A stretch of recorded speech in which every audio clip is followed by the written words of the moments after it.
parah. Padahal anggaran pendidikan kita sudah 550 triliun tiap tahun. Gonta-ganti kurikulum, gonta-ganti nama program, tapi isinya sama, dan masih banyak lagi. IPKIP, dana bos, banyak hancur ini.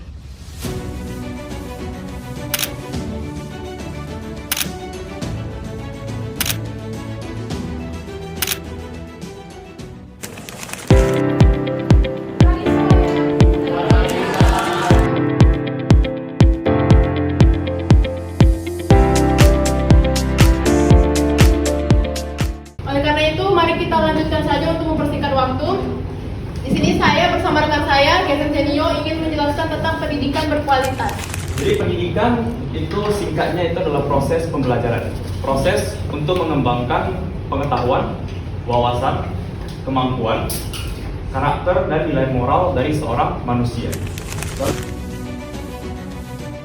Di sekolah itu tidak memadai untuk segala proses yang namanya pembelajaran. Bisa aja pembelajarannya terlalu tinggi, tapi fasilitas yang diberikan itu tidak memadai. Soal 4, rendahnya kesempatan pemerataan pendidikan, rendahnya relevansi pendidikan dengan kebutuhan. Oke, oleh karena itu, ini aku ambil yang sistem kurikulum yang tidak memadai. Karena kita semua sini udah relate, kita kan baru percobaan nih dari tahun lalu, dari 2021 jadi baru percobaan.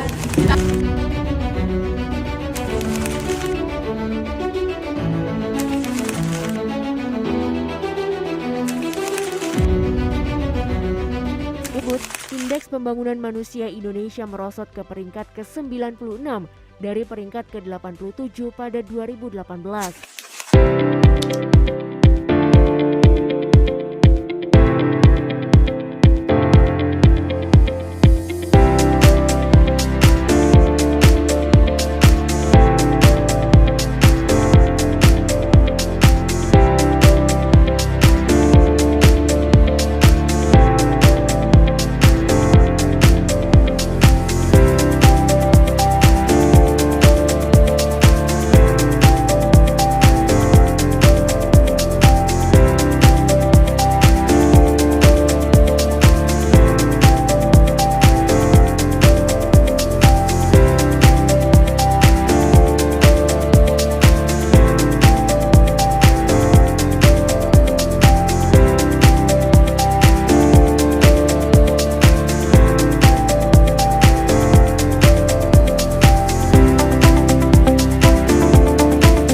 Kalian sudah dapat 8 poin jawaban untuk pertanyaan ini.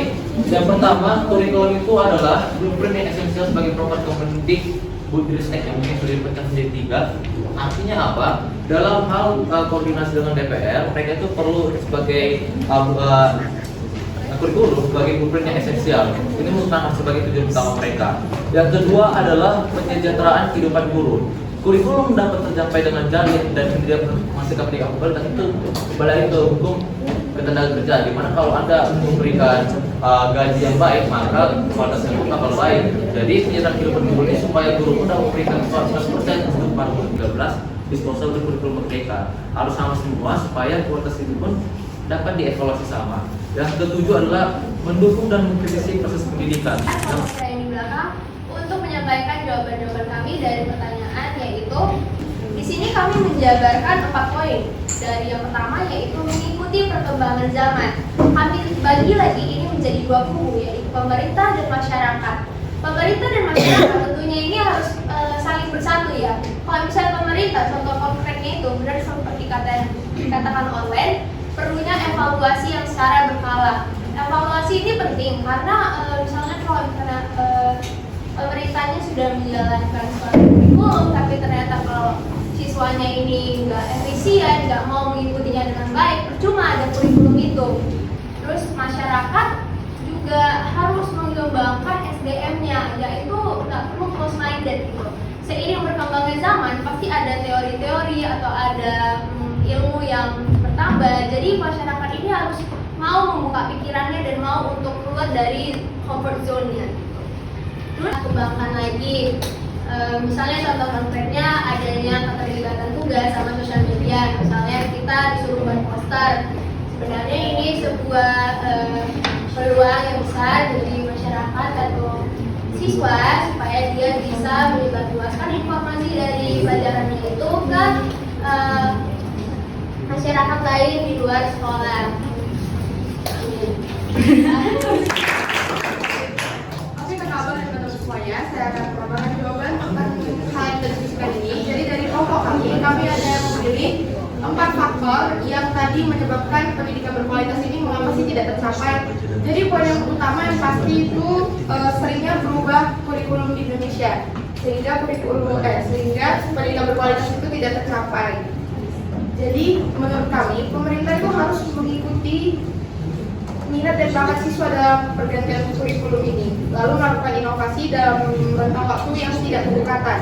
Sebaiknya sebelum pergantian kurikulum, pemerintah juga harus melakukan riset melalui sosiolog dan psikolog untuk mengoptimalkan kurikulum yang baru dan akan dijalankan. Kita banyak menggunakan teknologi, ada yang sudah menggunakan laptop, handphone dalam pembelajarannya, sehingga kan semuanya lebih mudah.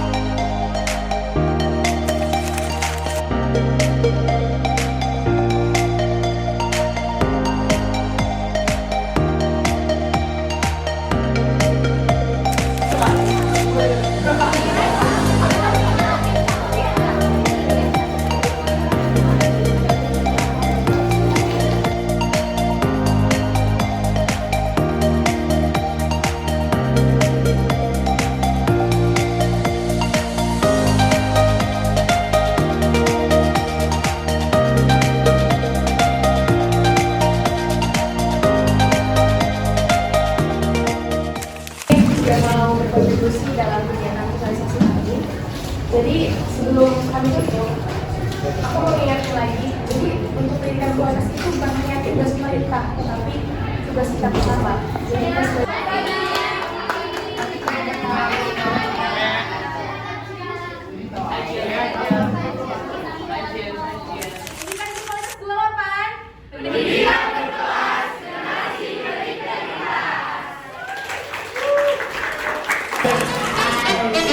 kamu sangat berarti, istimewa di hati, selamanya rasa ini. Jika tua nanti kita telah hidup masing-masing, ingatlah